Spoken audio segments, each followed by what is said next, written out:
কাঁঠালের বিচি দিয়ে দুর্দান্ত স্বাদের একটা চিপস রেসিপি নিয়ে আসলাম। আমার মনে হয় এর আগে আপনাদের এভাবে খাওয়া হয়নি। তবে কাঁঠালের বিচি ছাড়ানোর পরে ভিতরের যে লাল অংশটা থাকে সেটা কিন্তু ছাড়ানো খুবই কষ্টকর হয়ে যায়। তার জন্য যেটা করতে পারেন, সামান্য একটু লবণ এবং 1 চামচ বেকিং সোডা ব্যবহার করবেন। দেখবেন আপনার ঘন্টার কাজ মিনিটেই করতে পারবেন। খোসাটা ভালোভাবে ছাড়ানোর পরে পেস্ট তৈরি করে নিতে হবে। আমি কিন্তু ব্লেন্ডারে পেস্ট তৈরি করে নিলাম। এরপরে পেস্টটাকে সামান্য পরিমাণে জল অ্যাড করে দিলাম। এরপরে 1 চামচ ময়দা এবং 1 চামচ চালের গুঁড়ো ব্যবহার করলাম, স্বাদ মতো লবণ।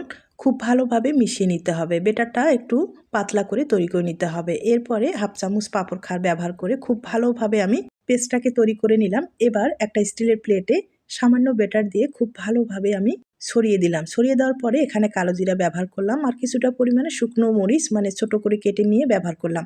এরপরে ভাপিয়ে নিতে হবে। 30 সেকেন্ডের মতো ভাপিয়ে নিলেই হয়ে যাবে। এবার প্লেটের সাইডের অংশটা একটা ছুরির সাহায্যে কিন্তু ছাড়িয়ে নেওয়ার পরে কতটা ইজিভাবে উঠে যায় আপনারা হয়তোবা দেখে বুঝতে পেরেছেন। একইভাবে আমি কিন্তু সবগুলো তৈরি করে নিলাম। আমার অনেক কয়েকটা হয়েছে। এখন চিপস হিসাবে খেতে গেলে ছোট ছোট করে কেটে নিতে হবে।